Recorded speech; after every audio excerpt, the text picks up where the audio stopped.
Good morning, good afternoon, and good night wherever you are on this global planet. My name is Sonia Hart, and joining me today is Ramon. And our topic today is reparenting your inner child.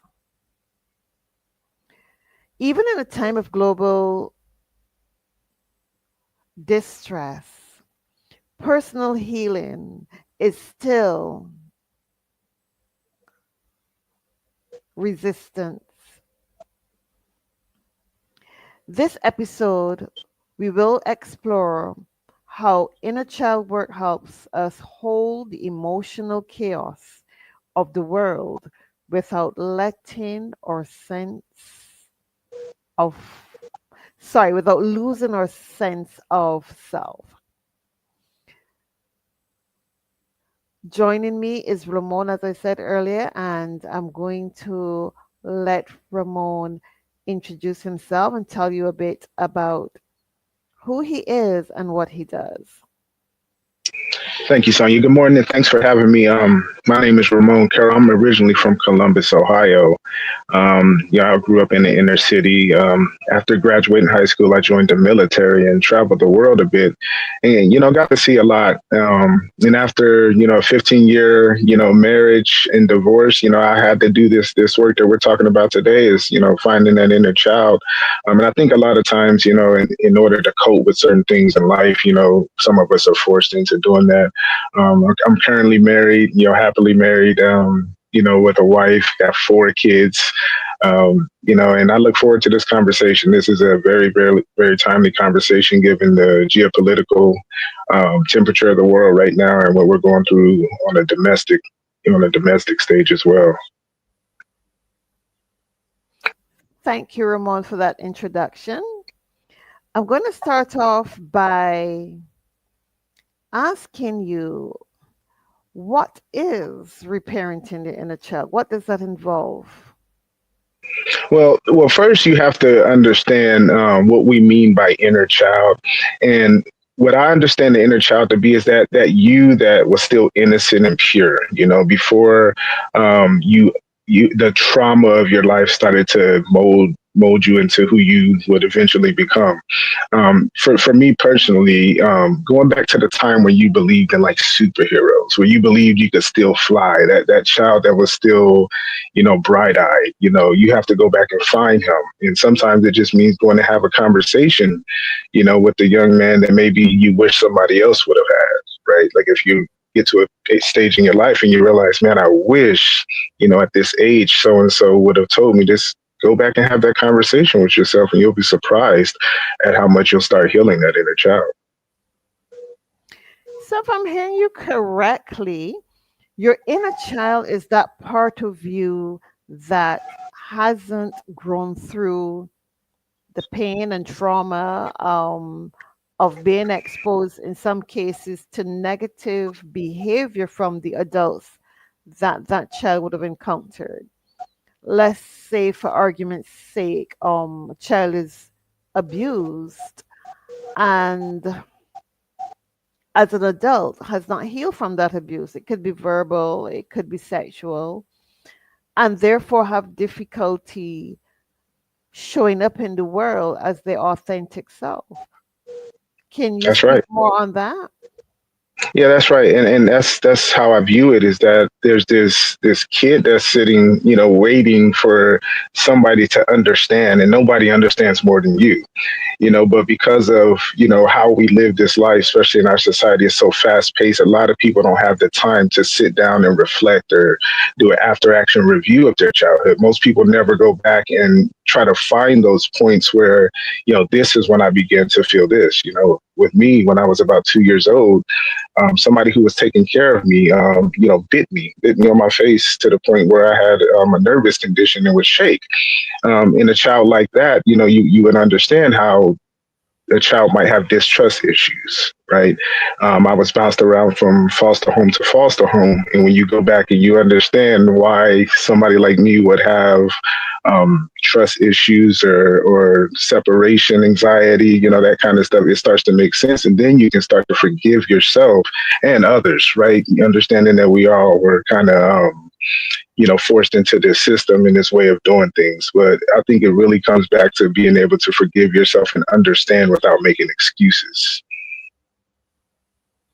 Wow, you said quite a lot. And as you're speaking, I'm thinking about parenting.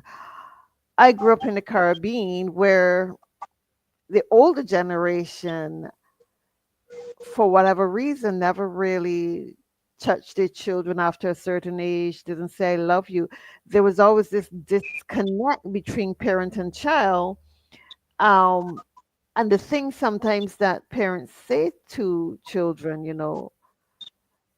are these things, these negative things, impacting their lives as adults, creating blockages that prevent them from living successful lives? Mhm. Yes, most definitely. It's about like our words really have power, and that's something that I think we take for granted at times that we actually can speak life or speak death into our children, and sometimes in our frustration we go back to what we know and how we were treated. But somebody has to break the cycle.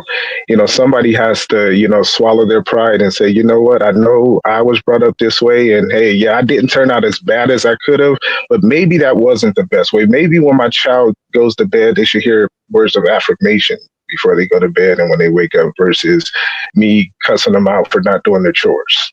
I think that has an effect.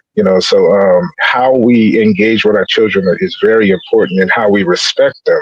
I think that that's a very, very important part that doesn't get emphasized a lot, is that we have to respect our children, and how we're dealing with them. We don't let them walk over us, but we don't you shouldn't bully your child, where they have questions or they have concerns, and you say, I'm the parent and it goes this way because I said so. Sometimes that may be warranted, but other times you might need to humble yourself and listen to your child. I've learned more from my child than I think I have anybody else in this life. That's understandable. And as I hear you speak, my mind goes back to an era that has caused a lot of trauma for Black people, especially in this part of the world, where you're separated from your parents. And sometimes I wonder if that separation caused by slavery has Mm, not impacted the way in which I was parented and generations before me were parented, where there was not that strong bond with mother and child, father and child. I know mm, this may not be in your scope of things in terms of this is a historical thing I'm talking about, but growing up in the Caribbean and talking to a lot of persons my age and older, they will relate stories of not being loved, where parents don't say I love you, don't touch them, where parenting was just I give you food, I provide a shelter, and that's it. That disconnect. And I think that has filtered into some of us, and mm, as the majority. yeah, some of us, but with knowledge, and especially this kind of knowledge, I think the younger generation are making a change in terms of how they parent their children, or suffering, because I been through challenges with my parents, and sometimes I look back and realize that rather than heap blessings upon their children, my parents heap curses upon their children Hmm. based Hmm. on the negative things that they said. And for me, this is a biblical concept where you have the blessings and the curses. And I'm not a biblical scholar, but my remembrance, I think it is Jacob and Isaac, where one child was blessed and the other was, left out there to more or less fend for itself. And I think coming out of slavery, especially, Yeah, yeah. the way that Eurocentric culture was, a hierarchy system of who's better than who, and Black people being seen as non entities. I think that going coming into this era, a lot of that has filtered into how we behave. Most You know, definitely. you live with a someone over you cussing you and telling you you're no good, you're nothing, and that gets into the psyche and is filtered from one generation to the next. So Right. And how do we go about healing? What techniques, what things can we do today to heal our inner child, and not just for ourselves, but for future generations?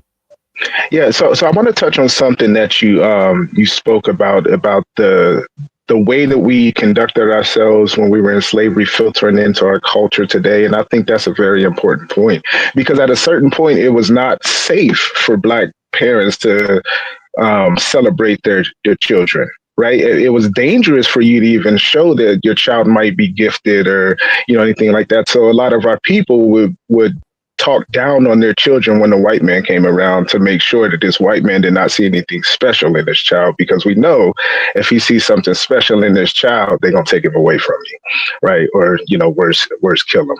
But a lot of what you're saying is very important because we have to change first the narrative, right? The narrative that hey, these people are just barbaric people, that they're uncivilized. Now we have to understand the grooming that took place throughout history, and if we don't want to talk about that, I don't think we can heal. We can't have people killing the conversation about reparations, because reparations isn't just about money. Reparations has to do with the repairing of the psyche of a people, with the repairing of the culture, repairing of the identity.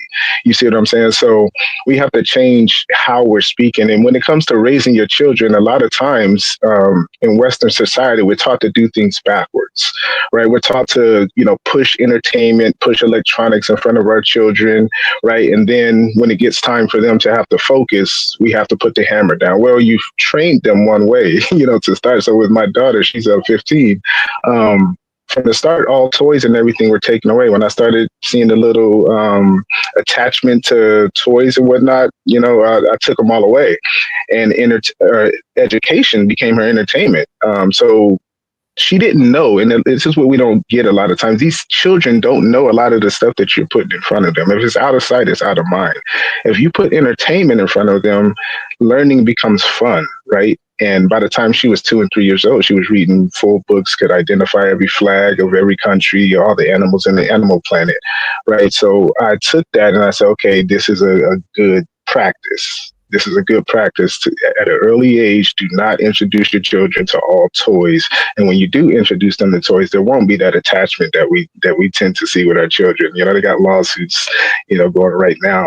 But I think that a lot of it comes down to parenting in the house, and it also is important what you're providing them for education as well. I hear what you're saying, but I'm thinking I'm a broken parent. And if I'm a broken parent, how can I pass that on to a child? Anything that really helps my child, because, and I'm going to share from my own experiences. And that's why I say to my daughters, don't start a family until you have established who you are. From my own experience, because I found that I was working on myself and trying to raise children.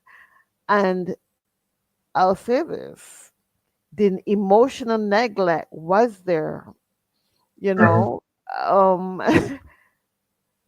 yeah, that emotional neglect was there because I couldn't give them what I didn't have for myself. And I think that over the years, I have learned to deal with that and heal that part of me that was so broken, Right. to the point where my daughters and I, they are adults now, but we have excellent relationships.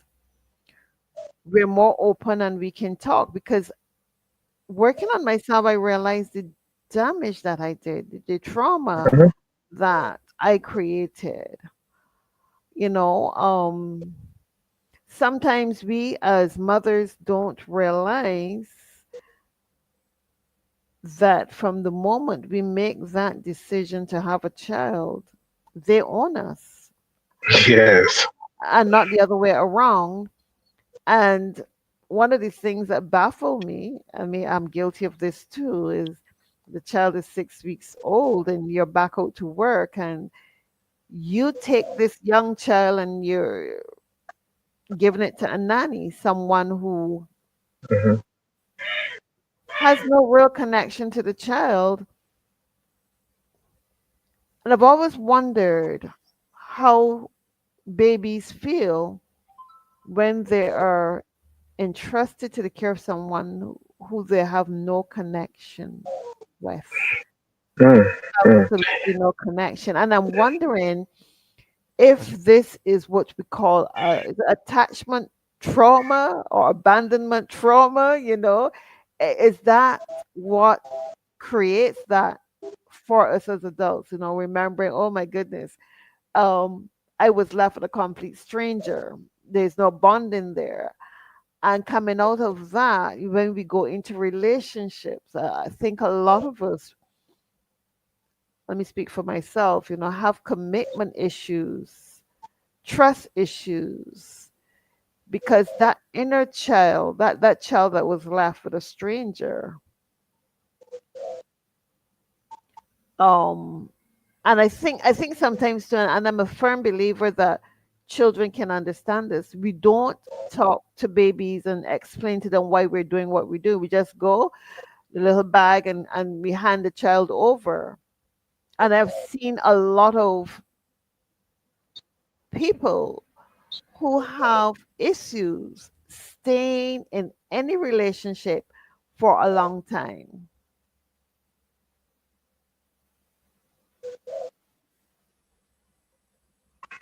Yeah, yeah. So two things that I want to touch on. One is that I felt the same way when my daughter was born. I actually remember leaving the hospital and I prayed out to God. I said, I don't know what I'm doing. I don't know what it means to be a father. Like I've never seen a good example of it.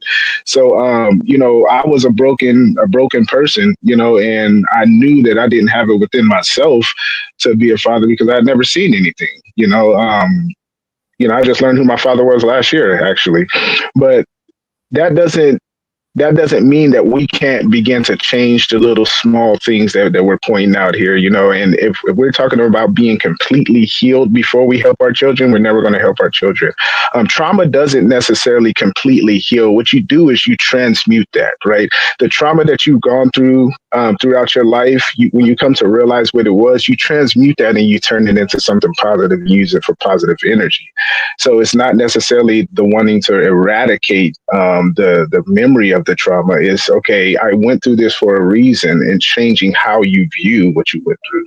So if you're a parent and you're looking back over your life and you're saying, I got a lot of counseling to do myself, that's true, but you also have this child to take care of, and you can't shirk your responsibilities to change the things that you can change right now. We don't have to have it all perfect as parents. Um, a lot of times we just need to get out these kids' way. A lot of times we're trying to implement certain things and force certain things on these children that are not necessary. See, we build up defensive mechanisms when we're young because of things we go through, like you said, being left with a stranger or something like that. You're going to build up these defense mechanisms, but what we're not taught is when to take them down or how to take them down. So you carry those things into relationships, and you're laying next to your significant other, and you're trying to figure out why the connection is not there, right? Because you never let the guard down. You don't realize that you're not that child anymore that's being left to a stranger. You're in safe arms now. So that's something that we need to come to realize is that, hey, being broken doesn't mean I can't help other people. And I like what you said about if we wait to heal, then we have kids, and we're waiting to heal ourselves before we make those changes so that we become better parents.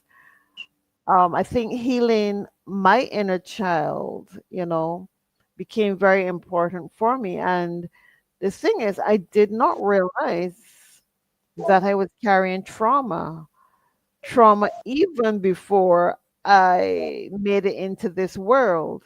A lot of times mothers are going through so much and they pass it on to their children unknowingly. And I think Yes. that, yeah, we pass it on. Well, it's a real thing that's being considered now. Is called genetic memory, and something that I realized when I had my children when they were smaller. You take them out to the ocean and they're terrified. Like for some reason, they're terrified of this large body of water. But if you put them in a little pool or in the tub, they have fun.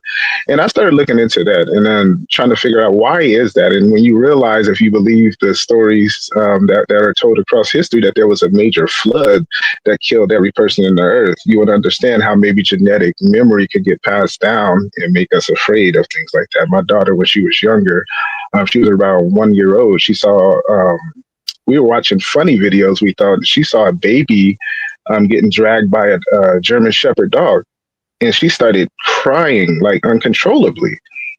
Now, I've seen other children watch this video and they didn't have the same response. But why would my child respond that way? Well, when you understand the civil rights movement, you understand how RNA works, not DNA. Your DNA is what it is, but RNA, you actually can pass on these kind of traumas to your offspring. That's correct. And that's why we're discussing reparenting, healing your inner child, working on who you are so that you show up in the world prepared for the world. And I think this topic brings us to that place where we look at our own traumas and we talk to that child within us, you know, and give that child within us the love that we didn't receive as children. How do we do that? How do you go back and say to the 2 year old Sonia, I love you, you're wonderful, you're a brilliant person? How do Well, you do that? Well, I think you started by saying we go back and we talk to that younger child, and that's true. But I think what children want more than anything is to be heard. We have to listen to what that inner child is saying, and sometimes on a day-to-day basis, that inner child may be giving you advice that you need to take. So having building that rapport and that relationship is important, just like it is with your biological children. That you have to actually listen to them and make them feel heard. Because when we go back, we realize a lot of times we shut down after being told to shut up so much. We come out of the womb with a lot of wisdom and a lot of knowledge. People don't even understand what we come into this world with. But the first thing we do, put a pacifier in the baby's mouth, right? Perhaps that baby's trying to get a message across to us that we need to be hearing. Perhaps that vibration is something we need. you know, I don't know about you, Ramon, but that screaming and crying can really get on your nerves. it does. It And does. there are times when you just want to shut them up, You know what, Sister You Sonia, I want to get, but listen, that connection is something that ties to our culture. When you consider babies usually are acting out because of a need, right? And they don't have the ability to articulate themselves, so they cry, they throw tantrums. Like if I were to tie your hands and your feet together and put tape over your mouth, and when it came time for you to have to pee or want to eat, you would throw a tantrum, right? And oftentimes when I look at our culture, because the African American culture is the youngest culture in the world right now, that's kind of what we are sometimes, because we were muzzled for so long and we were handcuffed and shackled for so long. Now that we have a little bit of freedom, we are throwing a tantrum almost as a culture. So people ask, why are black people so flashy? And they say, well, you got to remember that we were walking around in rags, no shoes on. We got one pair of shoes a year. If you walk through them, that was it. So we tend to be almost like this teenager, that's like acting out. That's how I see it. rebellious. Yeah, very And rebellious. I still feel that way sometimes in certain areas of my life, rebellious, where I want to, throw some adult tantrums Right, right. behave really badly with the world.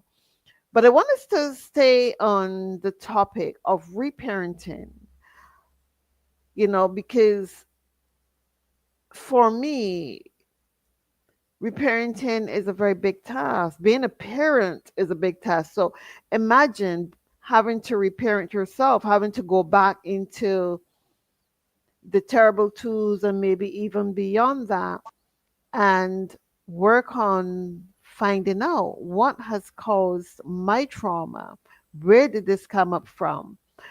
I'm not sure if you're familiar with Dr. Bradley Nelson, but he talks about emotional traumas, that we carry traumas in our body even before we're born. And these traumas create illnesses in the body. Hmm. I mean, we talk about neuroscience and all these things and realize that whatever goes on in the mind goes on in the body. And sometimes I have to say, is it when we're dealing with spirituality, people talk about the mind, body, and soul as though they're three separate things, when really and truly it's just one being Hmm. experiencing life at different levels. And the point I'm trying to make is this, that doing that inner work really calls for us to be honest with ourselves, to be brutally honest with ourselves. And in my line of work, sometimes I come across people who will say, well, this is who I am. You know, Hmm. this is me. And the person that they're claiming to be is not the nicest person that they can be. It's not the best version of themselves because they are not mirroring the goodness of the being that we call God, and the virtues of God. Right. They're just acting from a place of either anger, bitterness, narcissism, all those negative behavior patterns that people decide, Hmm. this is me, this is how I'm going to show up in the world, because if I don't get them, they will get me. And I have had a close relationship with someone who was always suspicious that someone is out to get me. People just want to get over on me. They want to do all these negative things to me. And this is a man who grew up not knowing his father for a long, long time. Hmm. You know? And not only that, but being moved from one family member to another, not having any real parental bond, Hmm. no bond with the parental unit, so to speak. So you live with a great aunt for a period of time, then with the grandparents for another period of time. And sometimes I wonder what we as parents are thinking when we make choices to have children and then pass them on to other family members. Because my understanding is that especially the mother and child bond, is a very deep bond, even Hmm. um, without the nurturing that we think is necessary. You know who your mother is. You will Hmm. always have a sense of your mother's identity. And if she's absent for whatever reason, you're going to feel that loss. Yeah, yeah, for sure. For sure. And I'm one of eight children. So just my mother, she was 28 when she died, and she had eight children. So I was the second born. My mother, she was kicked out of her house at 14 years old. After telling that she was being molested by someone put on the streets. Had her first child at 14, had me at 17, and because of her condition, we were taken from her. At different points in time. I lived with her for a little bit from one till two, was taken from her. The family was kind of playing the CPS game. A lot of people were getting checks behind my mother's children. And I think that's something that's not talked about in our culture sometimes, is that when we have these situations where young women who may be, misled, out in the streets doing whatever, um, sometimes the children are being placed in CPS for nefarious purposes. It's not always to protect the children. Sometimes there are battles going on within our families over money. So yeah, the separation anxiety is real, not only just between you and your parents, but you and your siblings. You know, a lot of my siblings, I found out later in life that we're pretty much strangers because of how much we were all moved around. And we had to start trying to build a relationship from where we were. You know what I'm saying? So yeah, separation anxiety affects our culture in probably the greatest way. If we want to point to any one thing, like we don't feel that we can trust people. You know, the culture we come from, like I couldn't receive gifts from people for years. I have a brother in Christ and he had to rebuke me, you know, because I just didn't like receiving gifts because usually a gift came with something, you know, where I'm from. You have to give something back, something's required, right? But when you meet people who truly have a good heart and really want to do good for you, you know, you got to learn again and let those guards down. But that's very interesting what you said, and that speaks to trust issues. So, how do you get your inner child to start to trust people? Trust is something I believe that is earned.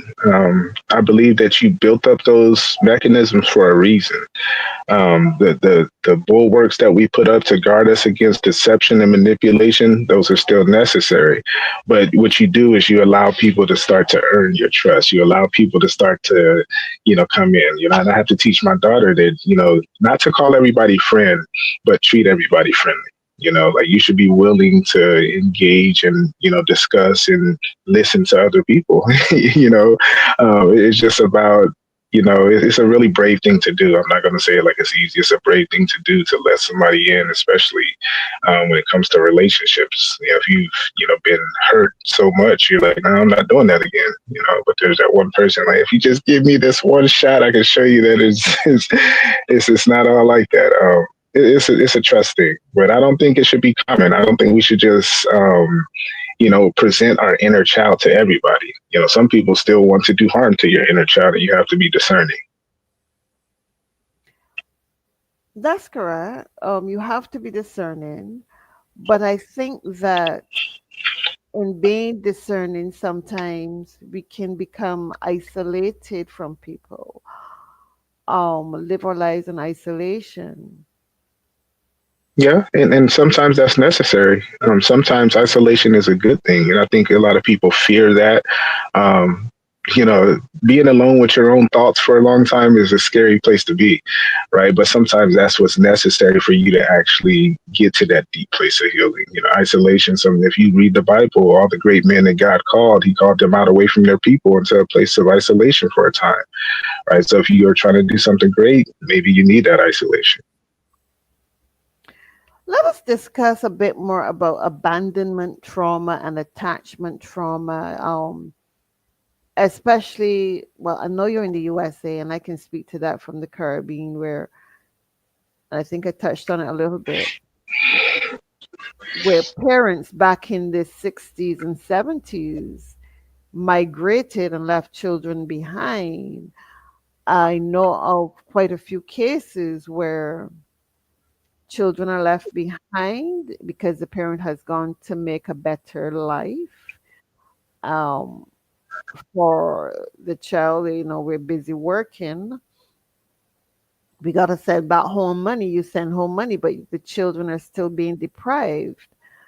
Let's talk a bit about that, abandoning the children and attachment trauma and how that can affect the inner child. Yeah, well, I have a living example of my stepdaughter who was Filipino. I had married a Filipino woman when I was in Korea, and her mother had left her at, you know, before she was 1 year old, you know, to go over to Korea and make money. Um, and when she was 10, she came to live with us. And I realized just how much, you know, their relationship was affected. She would write in her diary, you know, things about, you know, when she saw planes, she would always wonder if it was her mother, you know, and all this other stuff. But what I noticed is when they had reconnected, that motherly bond that you were saying, that you were talking about earlier, it Hmm. was kind of detached. You know what I mean? There was like a distrust by her daughter, and there was just almost this tension between them. And I was looking for, I was like, man, where's that motherly bond that I always assumed would be there? But um, abandonment will do that. There is a such thing as severing that bond, to the point that it's irreparable. I've seen it in multiple situations. Some people, um, my mother, was standing, at her mother's deathbed, and with the family begging, my grandmother to tell her one time that she loved her. She had never told her one time in her life that she loved her. She refused to do it. So yeah, it's very very detrimental. I agree that it is.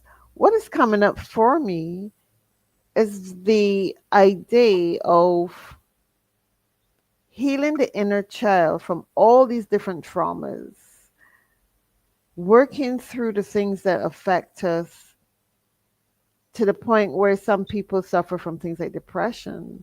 And I'm wondering if that could be not just from abandonment issues and attachment issues, but from abuse, you know, abuse. Because some children go through abuse and Mhm. withdraw. Yeah, yeah, most definitely. All of the above. All of this plays a factor, and unfortunately, that's something that's prevalent in our culture and in our society.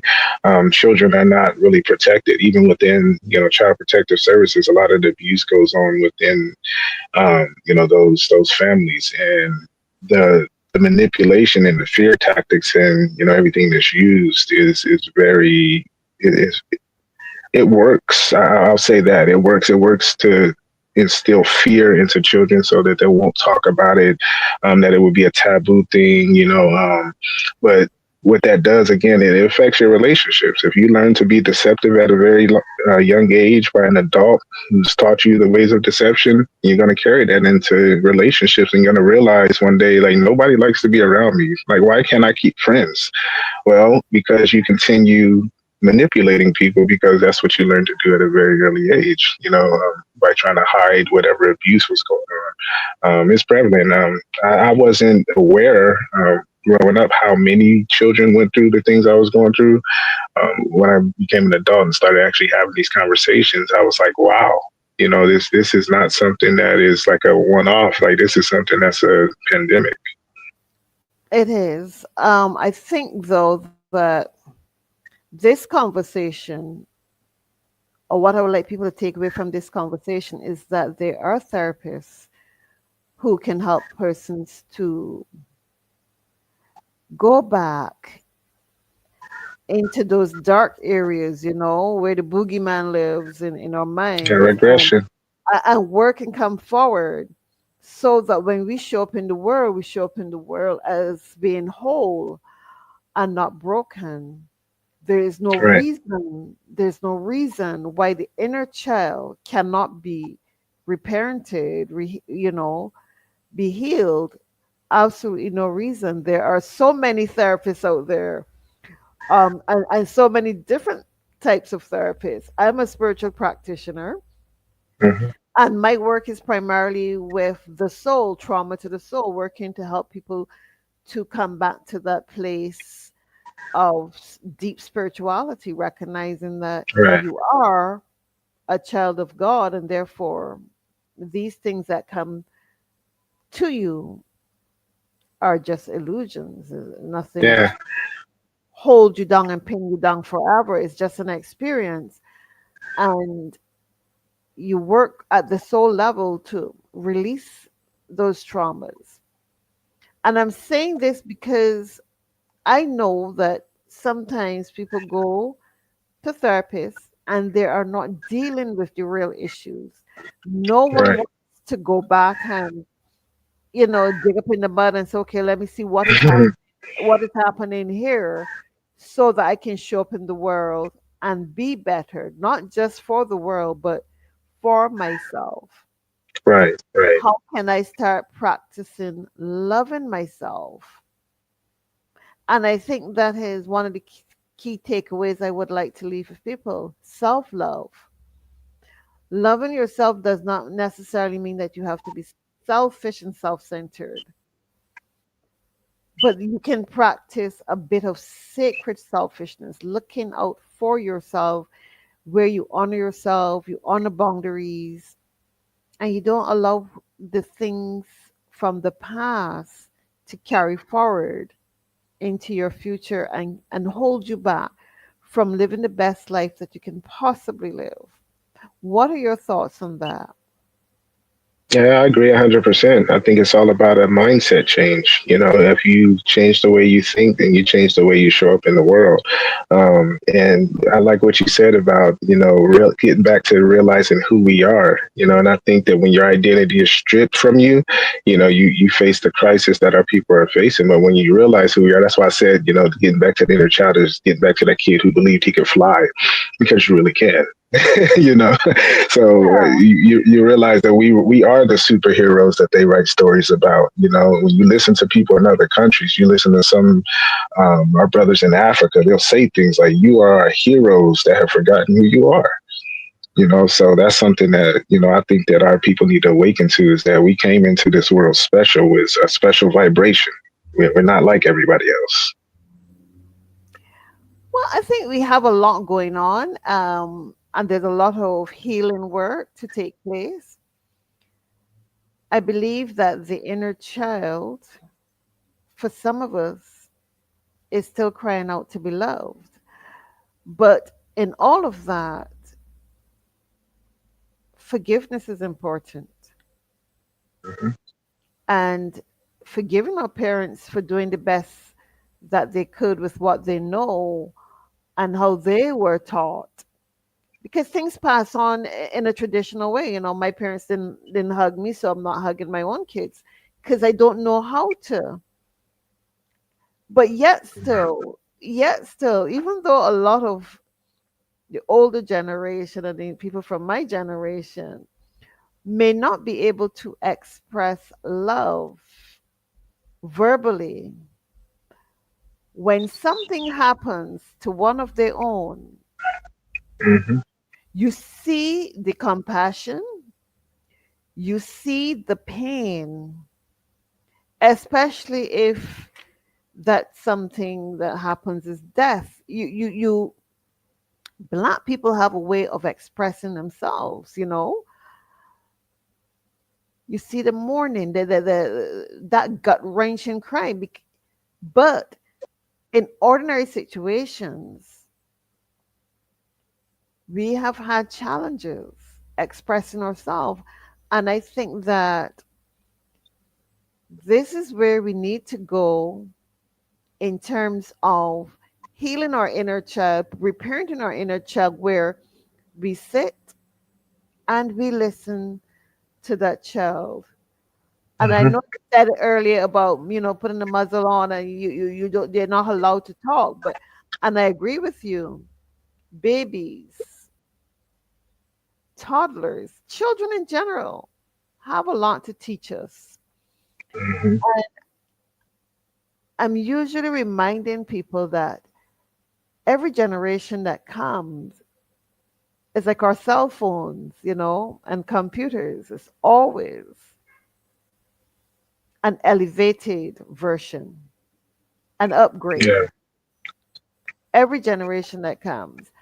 And therefore, what I would like to leave with our audience is, if you're planning to have children today, don't put them in a situation where they need to do this inner work and reparent. Show up as a Mhm. parent that you can, be the best that you can for your child. Listen, speak to them with love and compassion. Treat them as little persons. Um, for me, I've always said this: as long as you can think, you can communicate. That's right. We just have to find ways to. We just have to find ways to listen, and I think that's very important. And that's what I would like to leave with the audience. Practice the art of listening and not just listening with your ears, but listening with your heart. Be the best version of yourself. And if you've been traumatized by life, because life will throw you some curveballs, now is the time to reach out and seek the help that is necessary for your inner child. Yes, we're discussing reparenting, but can we truly reparent? Because that, for me, when I first look at it, I was like, reparenting, that's a big topic, a really big topic. Can we truly reparent? Or can we practice loving kindness towards ourselves, loving kindness towards our parents and our ancestors, and loving kindness towards people who we think may have set this ball rolling in the direction that it has rolled for Black people around the globe? I think that that's what we need to do. Practice forgiveness. Come to that place where you say, yes, I've gone through trauma.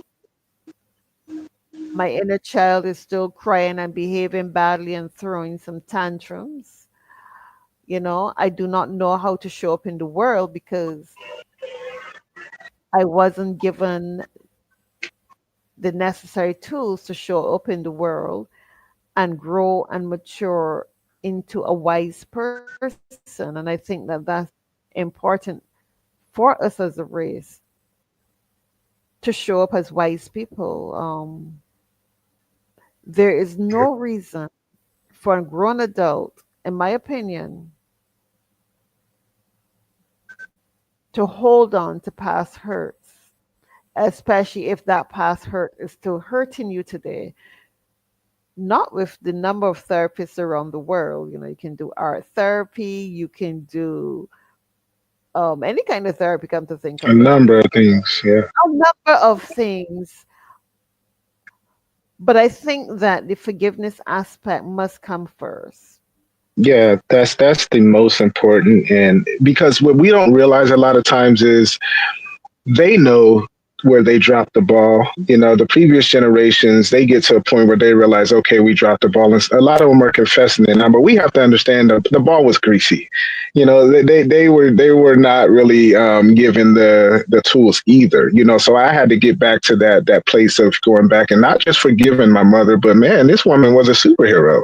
You mean to tell me she was put out on the streets at 4 years old, had 8 children, died at 28 years old, and all of us are still alive. None of us dead or in jail. That's a superhero to me. So it's not just getting back to zero; it's getting to understand just how amazing our ancestors were and being able to make it through and go through those kind of things that we don't have to. I think giving a good foundation is important. And from where I stand, not everything has to be verbal. Good deeds don't necessarily have to be verbal. We can pass on so much Hmm. through our actions, not necessarily through our words. I've been a True. victim of people's words, where they say one thing and meant something else. Words are not always necessary, but good communication is, and communication is not always with words. Hmm. That's very true. That's very true. Because your children watch you. Your body language, your demeanor, and if you're a parent, you'll realize it that you'll be saying something to your child, and you don't mean it a certain way, but just the squinching of the eyebrows or something like that causes your child to get emotional and respond. So your children are watching everything. They're soaking it all up, and they're even more in tune with. They're more empathetic. They're than most of us who've been hardened through certain circumstances. They're still sensitive to emotions and feelings that are around them. So we do have to be careful about our Yeah. demeanors, especially our men, being careful about how we teach our young men to show up. Hey, we stand like this, we don't do that. That kind of stuff. Just showing up and letting them see what a man looks like in real time, not just talking about There was something you said that just brought me to that place where I'm like, how do we go about training ourselves to train other people? How do we go about train ourselves to train other people not to Mm, make the mistakes that we have made as parents? You know, mm, that's a great question. I know for myself that I talk a lot to young people. I give a lot of free sessions, you know. I encourage young men especially to make wise choices in their partners, who you choose to be a partner, not to have children before you're ready. And I think for me, that's a big, big part of it, you know. I haven't discovered who Sonia is, but Sonia has three children, and Sonia's working on herself while trying to train three young women how to be strong women in this world. I know that reparenting my inner child took some time, Mm, as it would for anyone. It takes time. One of the things that, and this was a trauma that I carried with me, I was a young woman, and this came up for me at one of my training sessions suicide. You know, my sister had committed mm, suicide, and I was not aware that I was carrying that trauma yeah. until I had to deal with a part of my course that dealt with suicide. And in one of the sessions, I said, if someone came to me who was suicidal, I would just give them all the different methods by which they could do it. And I was very Mm, straight face about it. I felt no remorse in that moment because my thing is, oh, Biggie, my sister did it, so it's not a big deal. But I carried a lot of anger at my sister for that for many, many years without being conscious of it. And I think yeah. that is what happens when children are not allowed to express their feelings, and when parents, and I touched on this before, become too busy to raise children. Mm, And one of the things I say to a lot of women, I say this to women unapologetically: mhm, if you're a woman of childbearing age, do not get a full time job. Give your child at least the first 5 years yeah. Yeah. of your life. Um, because one of the things I've noticed here in the island, um, children who have a parent at home tend to do better Yep. overall than children who have both parents hustling to make money, and money becomes the end all of everything. And you come home from school and there's an empty house. There's no one to say, "How was your day, honey?" Hmm. No. Not only that, you don't really know your child. If we really consider how much time, if both parents are working, how much time the parents actually spend with their children is next to nothing compared to how much time they're in school and being influenced by those people, right? So if you're not talking to your children, you don't know where they need guidance at. You don't know that they have this crazy thought, floating around up there in their head that needs guidance, right? Because you're too busy to have the conversation. You're not sitting around the table anymore. You don't have movie nights or family game nights, that kind of stuff. You're too busy. And when you do get a moment, hey, that's for me and wifey, So that's really how things are going now. But we can change it one household at a time, and it does take sacrifice. But who would you rather sacrifice? We'll go out here and give our all for the man on the job or for the government, but we'll give our kids the scraps when it comes to our hearts and our time. Like let's start giving them the first fruits. And the thing is, we do that because we believe children are resilient. Some, Mm, somebody told us children are resilient, and that they'll is not. forgive you. They're not resilient. They carry the trauma. And we're coming to the end of our show, and I would like to thank Ramon for being here, showing up and being present and sharing. And I would like to leave a few takeaways with our audience. And one of them for me is forgiveness. Forgiveness is a big thing. I think that we should practice forgiveness. I think that we should look at our lives through the eyes of our parents, understand how our parents raised us, and realize that, you know, it wasn't intentional. They showed up as who they were, and that's it. You know, I'd like to ask this question, how are you going to show up for your inner child today? What are you going to say to your inner child? Is there anything that you would like to do on the behalf of your inner child? I know right now for me, I would like to treat my inner child to a nice chocolate bar. I've been denying myself for a while. And I'm just saying, comfort food for me is how I want to treat my inner child today. And I'm going to encourage you, audience, to make peace with life, to make peace with your inner child. Forgive yourself, forgive your parents, and most of all, practice love and kindness to yourself. Thank you for watching this show. And once again, thank you, Ramon. I am Sonia Hart, licensed spiritual practitioner.